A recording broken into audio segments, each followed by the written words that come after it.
at you strange saying you changed, like you worked that hard to stay the same. Like you're doing all this for a reason.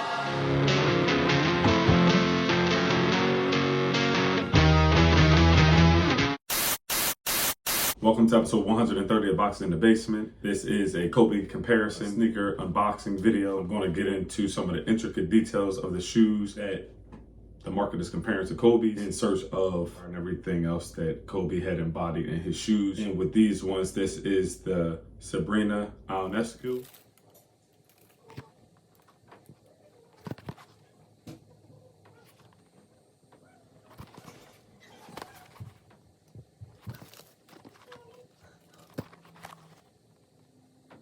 This is the Wade 808 3 Ultra light colorway.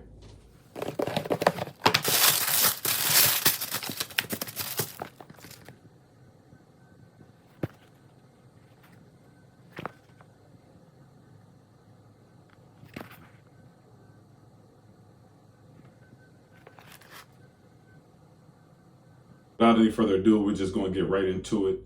I'm favoring this one over this one. This one is about $170, $180. It wasn't that originally for the retail, but that's the resale price on it. I believe this was about like $160. This one was $130.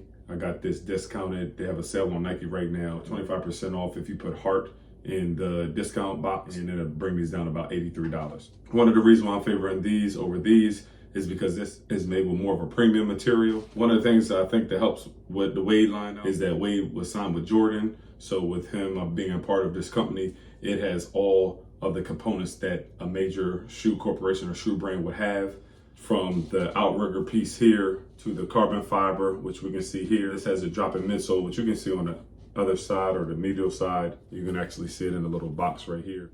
And then it has this TPU on the heel, as well as the, I say fly, it's not fly wire, but it's like a fused mesh, and it has some overlays. And one of the things that I noticed is when you press on this heel, it gives like a spring back. It almost like feels like it's a spring, and there's like a spring back in the heel. And you can see those little purple and pink like color pads to help keep that lock. This gives a lot of heel protection, lockdown, with less than heel slippage, and has Achilles protection on there. If you want, you can get into like all of the little nuances of the shoe, but I just wanted to talk about meat and potatoes of the shoe with the drop-in midsole. And this actually has a TPU on the bottom of the midsole, which is kind of rare, and you can see how that kind of protrudes up so your foot just sinks in that. That's where you get the drop-in midsole from, and then you can actually see through the shoe. So it's extra light without the insole in there, but when you put that in there, it gives obviously a little extra heavier weight to it. This one right here, when I tried it on, it just, the Wade line hasn't let me down yet.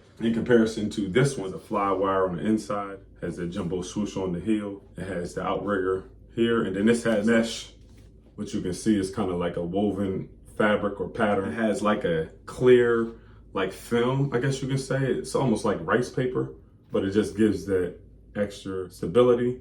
And with the fly wire on the shoe, it just gives that extra lockdown. And this is actually a woman's shoe, so it's woman sizing rather. So I had to get a 12.5 to fit a men's 11 US sizing. This design is in the way that the mold on the last is, but it does have extra room. So if you're a wide footer, you might want to go true to size or even up half a size. If you're a narrow footer like me, you can go true to size, double socks, or you change out the insole. But if you want to get that snug, real secure fit, because once you break these in, they space out and it won't go back to its original form. You know, once the shoe bottoms out, you can actually go down half a size. So I could actually got a 12 in a woman's, which would be a 10.5 men's, which sometimes a Nike line is tricky like that. Kyrie's, when he was with Nike, had to go half a size up. But with this one, that's what I just had to do. Look at, you know, the I in her last name that goes all the way around.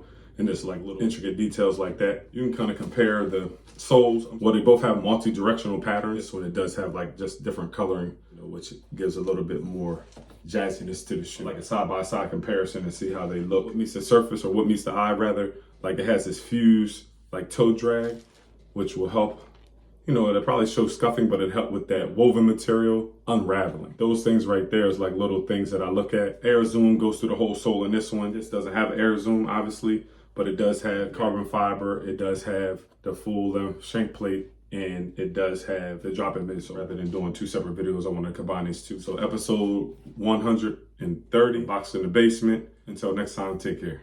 Peace.